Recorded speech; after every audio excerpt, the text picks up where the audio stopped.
እኔ ምን ያገባኛል? አሁን ከመንገድ ይውጣልኝ። ባሎታስ አባዬ እባክህ አባዬ እባክህን ስሞትን አባዬ እባክህ።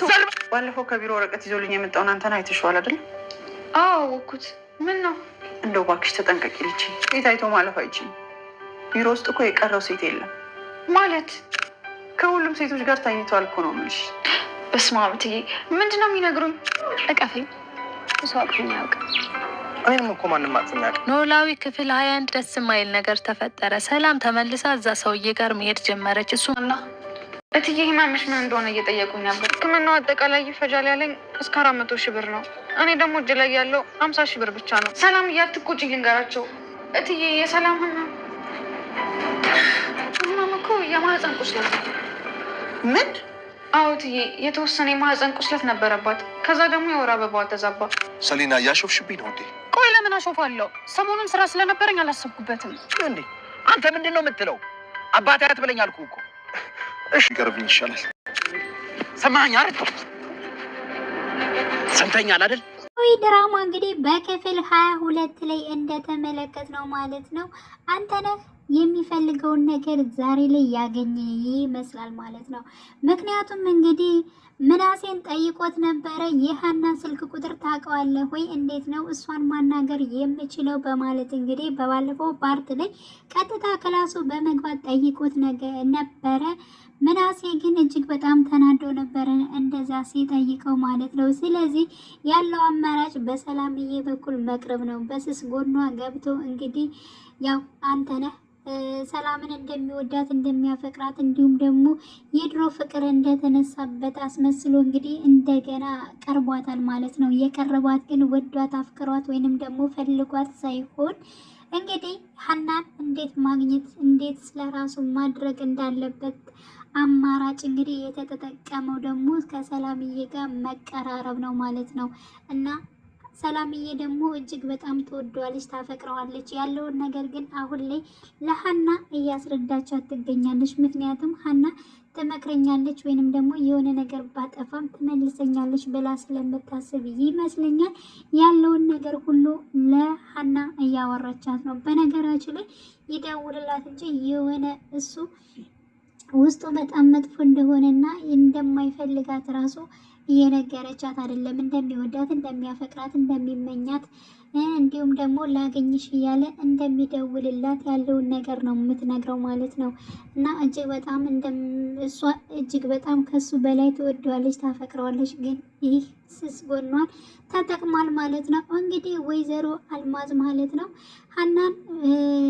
ሀናን በጣም መክራታለች ማለት ነው። ምክንያቱም ከአንተነህ ጋር እንዳትገናኝ በማለት አስቀድማ ደግነቱን ነግራታለች ማለት ነው። ምክንያቱም እሱ ቢያንስ እንኳን ባይነግራት ብታገኘው ራሱ አስባችሁታል የሚያደርገውን ነገር ማለት ነው። ስለዚህ ስለ አንተነህ ጸባይ አንድም ሴት የቀረው ነገር የለም። ግን ደግሞ በባለፈው ከኛ ቤት በመጣ ቁጥር ስለ አንቺ ደጋግሞ ሲጠይቀን ነበር። ስለዚህ እባክሽን ራሽን ጠብቂ በማለት እንግዲህ ካንተነህ አንቺ ራሽን ጠብቂ፣ በጣም መጥፎ ሰው ነው በማለት እንግዲህ ነግራታለች ማለት ነው ወይዘሮ አልማዝ። ግን ደግሞ የራሷ ልጅ ሰላምዬ ይህ ሁሉ መከራና ነገሮቹ ሲያልፉባት ከሱ ጋር ካንተነህ ጋር መሆኑን እሷ አላወቀችም ማለት ነው። ስታክ ምን ይሰማት ይሆን? ምን ታደርጋለች የሚለው ነገር እጅግ በጣም ያሳስባል ማለት ነው። እንግዲህ ደግሞ በእሷ ተጠቅሞ በሰላም ተጠቅሞ እንግዲህ ሀናን የሚያገኛት ከሆነ እጅግ በጣም ነው የሚያሳዝነው። ግን ደግሞ እንደዛ ነገር ነው የሰራው። ዘወር ስትል እንግዲህ ሰላምዬና አንተነህ አብረው ባሉበት ሰዓት እሷ ዘወር ባለችበት ሰዓት እንግዲህ የሀናን ስልክ ከስልኳ ላይ አውጥቶ ሴቭ አድርጓል ማለት ነው። ይደውልላታል እንግዲህ ከዛ ደውሎ ምን እንደሚላት እንግዲህ አብረን የምናየው ይሆናል ቀጣይ ፓርት ማለት ነው። ሌላው ደግሞ አሴር ነው። አሴር የልጅነቱ ታሪክ እጅግ በጣም ያስለቅሳል ሆነን ለመናገር ማለት ነው። በጣም በብዙ ነገሮች በስቃይ ነው ያደገው። በዚያ ላይ ብዙ ለልጅ የሚገባቸው ነገሮች ተነፍጎ ነው ያደገው። ከትምህርት፣ ከጨዋታ፣ ከፍላጎቶቹ በአኳያ አንጻር አጠቃላይ የእንጀራ አባቱ እጅግ በጣም ቀጥ ነው ያሳደገው ማለት በጣም በብዙ መከራዎች ነው ያሳደገው ማለት ነው። እንዲሁም ደግሞ የእንጀራ እናት የሆነችውም እጅግ በጣም እንደማትፈልገውና ወደ ቤት እንደማይመጣ ነበረ ስታደርገው የነበረው ማለት ነው። ግን ደግሞ የእንጀራ እናት አሁንም በህይወት የለችም፣ አርፋለች ማለት ነው። ስታርፍ ግን የሆነ መልእክት አስቀምጣለች። ምክንያቱም እሱን ይቅርታ ጠይቃለች አሴርን ማለት ነው። ስለዚህ በልጇ በኩል መልእክት አድርሽልኝ በማለት እንግዲህ ያው አድርሳለች ማለት ነው። ስለዚህ የአሴር የእንጀራ አባቱ ልጅ እህት ሆናዋለች ማለት ነው። ስለዚህ እህቱ አናግረዋለች፣ ቀረብ ብሏለች። አባቷ ክፉ ስለሆነ ከሰው ጋር አትቀራረብም። ስለዚህ በመጀመሪያ ከአሴር ጋር ነው የተገናኘችው ወይንም ደግሞ እያወራችው የመጀመሪያ ነው።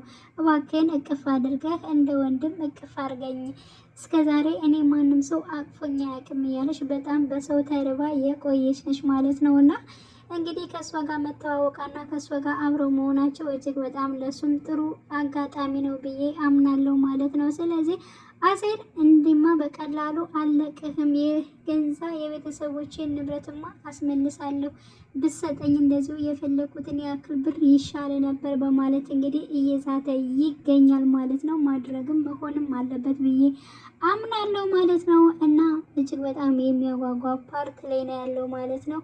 እንግዲህ ያው ምን ይፈጠራል የሚለውን ነገር ቀጣይ ፓርት ማለት ነው አንተነህ ምን ያደርጋል የሚለውን ነገር አብረን የምናይ ይሆናል። በያላችሁበት